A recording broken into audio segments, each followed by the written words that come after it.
Assalamualaikum warahmatullahi wabarakatuh. Materi akan kita bahas pada hari ini adalah tentang limit tak hingga fungsi aljabar.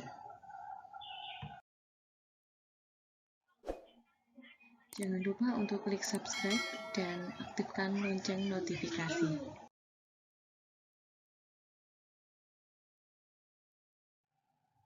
Tujuan pembelajaran diharapkan siswa dapat menjelaskan dan menentukan limit di ketahinggaan fungsi aljabar, serta dapat menyelesaikan masalah yang berkaitan dengan eksistensi limit di ketahinggaan fungsi aljabar. Tak hingga disimbolkan dengan angka 8 yang tertidur atau sesuatu yang lebih besar dari bilangan manapun, tetapi sesuatu itu bukan bilangan. Dengan kata lain, tidak ada bilangan yang lebih besar dari tak hingga. Karena tak hingga itu bukan sebuah bilangan, maka itu tidak ganjil, tidak genap, dan tidak prima. Dalam Kamus Matematika Carl Vonderman, definisi tak hingga adalah tanpa batas-batas ukuran ataupun jumlah yang tidak terbatas dan tidak ada akhirannya. Cara menyelesaikan limit di ketahinggaan dibagi menjadi 3, yakni yang pertama dengan cara substitusi langsung, membagi dengan pangkat tertingginya, dan merasionalkan penyebut. Kita coba dengan cara pertama, dengan substitusi langsung. Misalkan limit X mendekati tak hingga, X plus 3.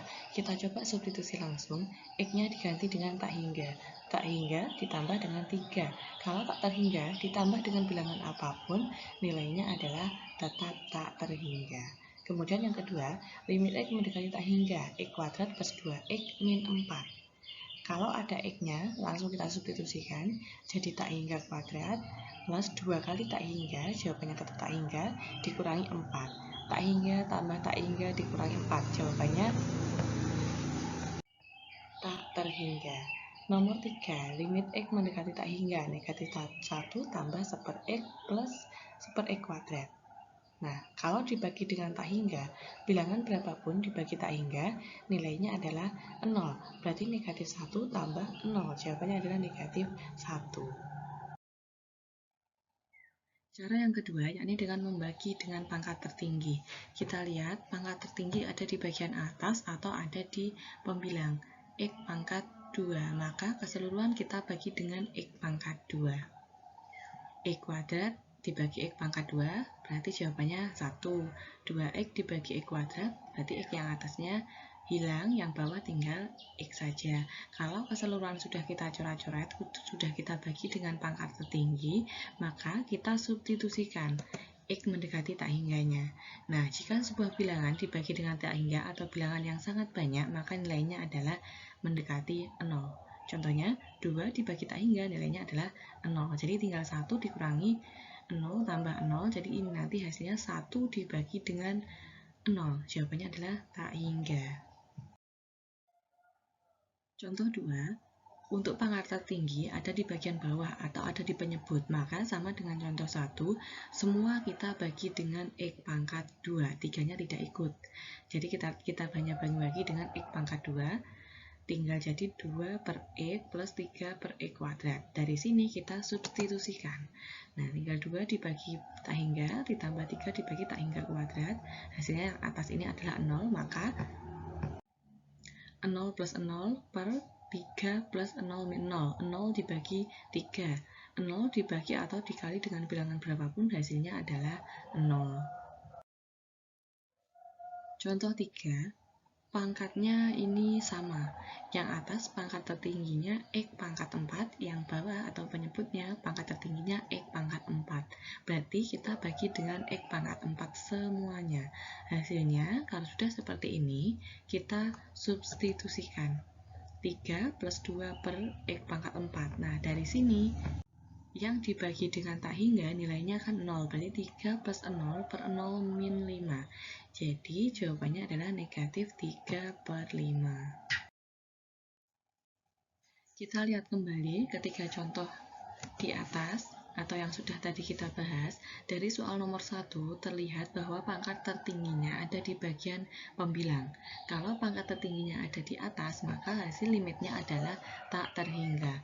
Lalu contoh yang nomor 2, pangkat tertingginya ada di penyebut, dan hasil limitnya adalah 0. Kemudian contoh yang ketiga, untuk pangkatnya pembilang sama penyebut sama, hasilnya adalah A per B, atau koefisien dari pangkat tertinggi pembilang dan penyebut.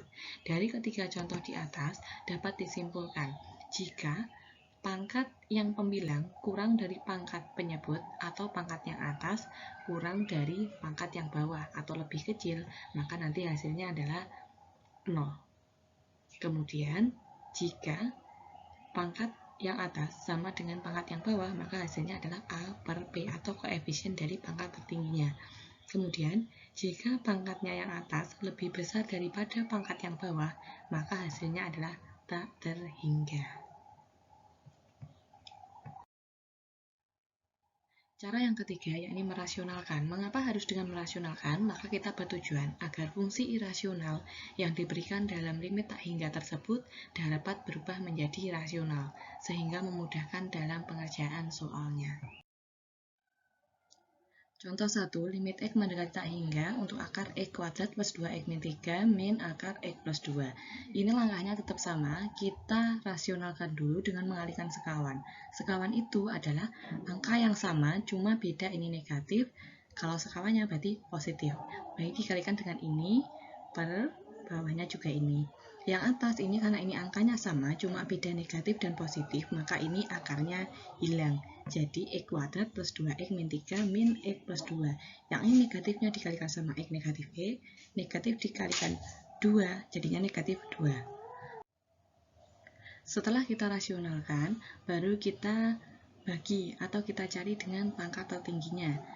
Yang ini angka 1, ini sebenarnya ini hanya permisalan saja. Kalau misal ini angka 1 dihilangkan tidak apa-apa, tinggal ini per akar yang bawah. Nah, sekarang kita cari pangkat tertingginya. Pangkat tertinggi yang ada di luar akar itu adalah X pangkat 2. Kalau yang di dalam akar ini ada X kuadrat, tapi ini kalau dikeluarkan dari akar, nanti hasilnya adalah X. Berarti yang kita lihat pangkat tertingginya yaitu X pangkat 2. Jadi yang di luar akar kita bagi dengan X pangkat 2. Kalau yang di dalam akar, karena X pangkat 2, kalau dimasukkan di dalam akar, nanti jadinya adalah X pangkat 4. Berarti yang di dalam akar kita bagi dengan X pangkat 4. Baru ini X-nya kita coret-coret, dioperasikan, nanti hasilnya adalah yang ini. 1 dibagi 0, jawabannya adalah tak terhingga. Contoh 2, limit akar 5X min 3 dikurangi akar X kuadrat plus 7. Langkahnya tetap sama, dikalikan dengan sekawannya. Sekawan itu angkanya tetap, cuma beda negatif sama positifnya. Yang ini, yang atas, akarnya hilang, baru kita operasikan dibagi dengan pangkat tertingginya. Pangkat tertingginya ada X kuadrat, cuma X kuadrat kalau kita masukkan ke dalam akar nanti harus dirubah jadi X pangkat 4. Baru dioperasikan, dicoret-coret X-nya, hasilnya adalah negatif 1 per 0. Negatif 1 atau 1 dibagi 0, jawabannya adalah tak hingga, karena ini ada negatifnya, berarti jawabannya adalah negatif tak hingga. Yang nomor 3 juga sama, ini dikalikan dengan sekawannya. Dikalikan dengan angkanya sama, yang atas akarnya hilang karena dikalikan, kemudian pangkatnya tetap X pangkat 2, kalau dimasukkan ke dalam akar, jadinya X pangkat 4. Nah, karena ini berhubung 4 X pangkat 2-nya habis, berarti pangkat tertingginya ini sama. Kalau yang di luar akar X, di dalam akar X kuadrat, nanti kalau X kuadrat ini jika dikeluarkan, nanti kan jadinya X. Berarti pangkat tertingginya adalah X. Baru yang atas, yang di luar akar, kita bagi dengan X. Kalau yang di dalam akar, kita bagi dengan X pangkat 2. Hasilnya adalah negatif 2. Untuk soal nomor 1, pangkat tertinggi ada di A. A ini artinya ada di bagian depan. Bagian depan soal ada di bagian sini, maka hasil limitnya adalah sama dengan tak terhingga. Soal kedua, pangkat tertinggi ada di B atau bagian belakang, maka nilainya sama dengan negatif tak hingga. Nah, ini soal nomor 2, pangkat tertinggi ada di bagian belakang. Kemudian untuk soal nomor 3, baik yang bagian depan maupun yang bagian belakang, ini pangkatnya sama atau hasilnya sama. Ini kalau dikuadratkan kan hasilnya sama, maka hasilnya adalah sama dengan pakai rumus B min Q per 2 akar A. B itu yang mana? Yang bagian ini negatif 4, Q-nya adalah yang ini, hasil penguadratan dari yang belakang. Nah, per 2 akar A. A-nya mana? Yang 4 ini. Nah, jadi dapat kita simpulkan untuk A ini yang bagian depan, jika A-nya lebih dari yang bagian belakang, maka hasilnya adalah tak terhingga. Jika A sama dengan P, maka menggunakan rumus B min Q per 2 akar A. Jika A-nya pangkat yang depan lebih kecil daripada pangkat yang belakang, maka hasilnya adalah negatif tak hingga. Demikian penjelasan mengenai limit tak hingga fungsi aljabar. Wassalamualaikum warahmatullahi wabarakatuh.